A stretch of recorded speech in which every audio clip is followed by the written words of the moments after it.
तो हेलो दोस्तों, साइंसफुल YouTube channel पर आप सभी का स्वागत है। आज का हमारा टॉपिक है डीसी एमीटर। डीसी एमीटर के बारे में हम सब कुछ जानेंगे कि डीसी एमीटर होता क्या है। जैसे कि आप देख ही रहे होंगे कि ये होता है डीसी एमीटर। आज इस वीडियो में देखेंगे कि डीसी एमीटर कैसे उपयोग में लिया जाता है, डीसी एमीटर होता क्या है, एक्चुअली में इसका यूज कहाँ पर होता है। ये चीज़ आज हम इस वीडियो के माध्यम से जानेंगे। तो चैनल को सब्सक्राइब कर दीजिए और वीडियो में आगे बढ़ते हैं। तो आप देख रहे होंगे, पहले तो हम समझेंगे डीसी एमीटर की परिभाषा। जैसे कि डीसी एमीटर आप देख रहे होंगे, ये चित्र में ऐसे दिखता है, ये एनालॉग डीसी एमीटर होता है।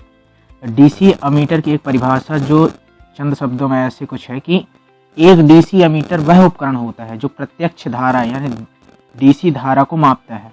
यह धारा battery, solar panel, motor, generator आदि में होती है। और एक बात और विशेषकर ध्यान रखिएगा, जो कि एग्ज़ाम या कंपटीशन एग्ज़ाम में पूछा जाता है कि डीसी एमीटर का प्रतीक क्या होता है। तो इसका प्रतीक ए होता है, जिसे एम्प बोला जाता है। एम्प मीटर के नाम से भी कई जगह इसको बोला जाता है डीसी एमीटर को। तो इसका प्रतीक एम्प होता है, जिसे ए जैसे कि ये लिखा है, आप देख ही रहे होंगे। चलिए अगले पेज में हम देखते हैं। अगली स्लाइड में हमारा है इसका कंस्ट्रक्शन। तो डीसी एमीटर का कंस्ट्रक्शन कुछ इस प्रकार होता है कि इसमें एनालॉग एमीटर की बात कर रहे हैं, तो इसमें एक धारामापी कुंडली होती है, स्थायी चुंबक जिसे परमानेंट मैग्नेट बोला जाता है, एक सुई होती है जो कि हमें मीटर में इंडिकेट करती है, और एक स्केल होती है जिसे पैरामीटर स्केल बोलते हैं। वो सुई के माध्यम से बताया जाता है कि मतलब कितने एम्पियर की धारा इसमें बह रही है। इसका काम केवल ये रहता है कि हमारी जो पाठ्यांक है उसको प्रदर्शित करती है। और एक जीरो एडजस्टमेंट नॉब होती है जो कि हमारी सुई कभी सही रीडिंग नहीं बता पाती है, या उसको एडजस्ट करना पड़ता है कि जीरो में आ जाए। कभी कभी सुई अटक जाती है, तो इसलिए ये जीरो एडजस्टमेंट नॉब होती है। एक प्रतिरोध लगा रहता है जिसे हम शंट रेजिस्टेंस भी बोलते हैं। कभी कभी जैसे ज़्यादा धारा को मेजर करना है तो उसके लिए हम शंट रेजिस्टेंस लगाते हैं। फिर ओवर करंट प्रोटेक्शन होता है कि ज़्यादा करंट अगर आ गई तो वो एक फ्यूज लगा होता है जो कि मतलब हमारे मीटर को क्षति से रोकता है। ये रहा कंस्ट्रक्शन में कुछ। अभी यहाँ आप देख सकते हैं कि जो उपकरण हैं वह सभी ये डायग्राम के माध्यम से ऐसे ही फिट रहते हैं। जैसे कि आप देख रहे हैं, ये पीएमएमसी गैल्वेनोमीटर रहता है, एक शंट रेजिस्टेंस लगा होता है। यहाँ पास ये अच्छा एक बात और कि डीसी एमीटर जो है वो किसी भी परिपथ में सीरीज में कनेक्ट होता है। ये डीसी एमीटर जो है वो सीरीज में हमेशा कनेक्ट होता है। और वोल्ट मीटर का ध्यान रखिएगा कि वो हमेशा पैरेलल में कनेक्ट होता है। वोल्ट मीटर हमेशा पैरेलल में कनेक्ट होता है।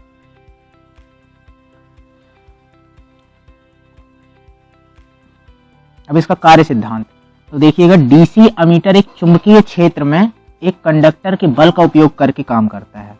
जब कोई धारा कंडक्टर से गुजरती है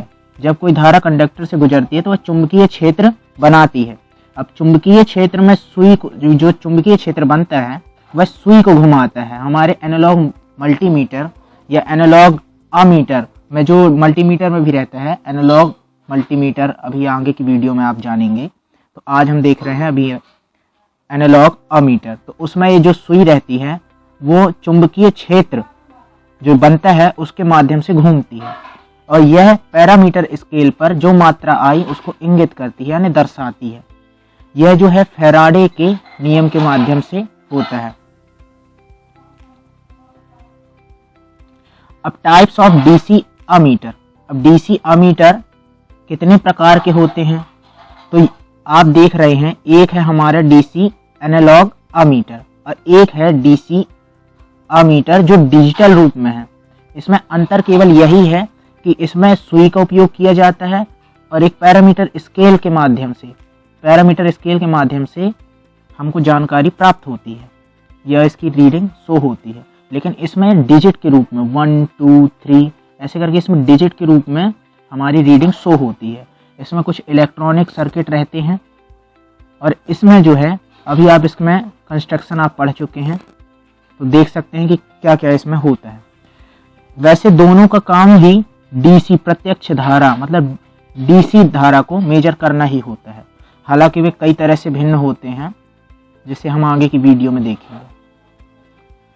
तो इसमें अभी डीसी अमीटर जो एनालॉग रहा, जो कुछ रीडिंग ऐसे शो कर रहा था, और एक डिजिटल मीटर जो कि 1 2 ऐसे करके शो कर रहा था।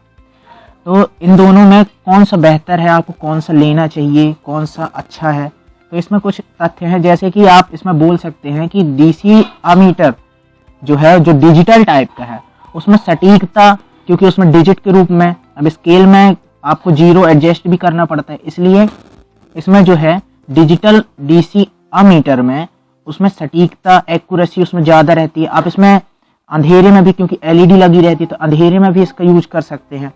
और ये थोड़ा सा मतलब जैसे सेंसिटिव नहीं रहता है, यानी मतलब गिर गया या कुछ हो गया तो इसकी मैग्नेट में कुछ, या सुई टूट गई या कांच टूट गया, और वजन में भी थोड़ा हल्का रहता है।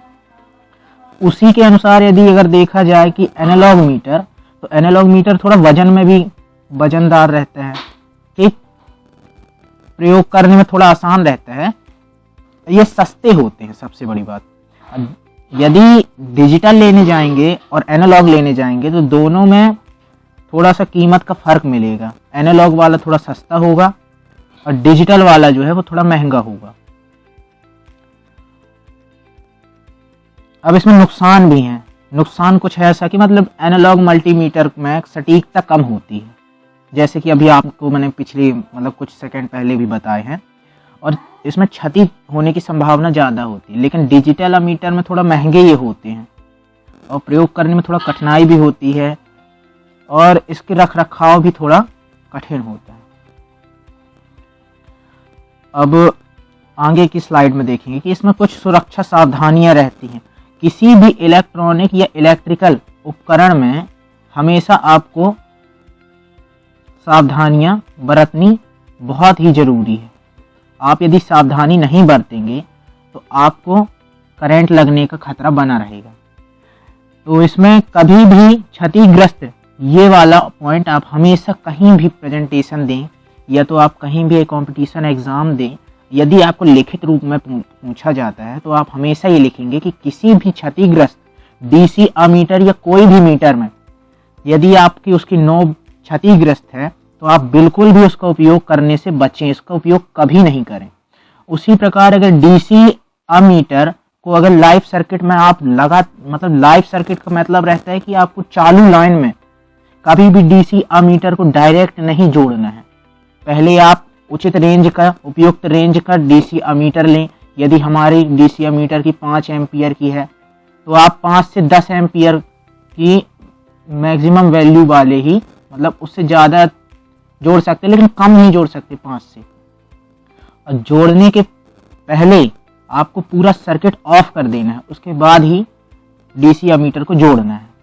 जोड़ने के बाद आप सप्लाई चालू करेंगे, धारा आएगी और फिर आप इसका मेजर कर सकते हैं। तो चलिए दोस्तों, धन्यवाद आपका। यहाँ तक अगर वीडियो देख लिए हैं तो आप प्लीज़ चैनल को सब्सक्राइब करना ना भूलिएगा। धन्यवाद।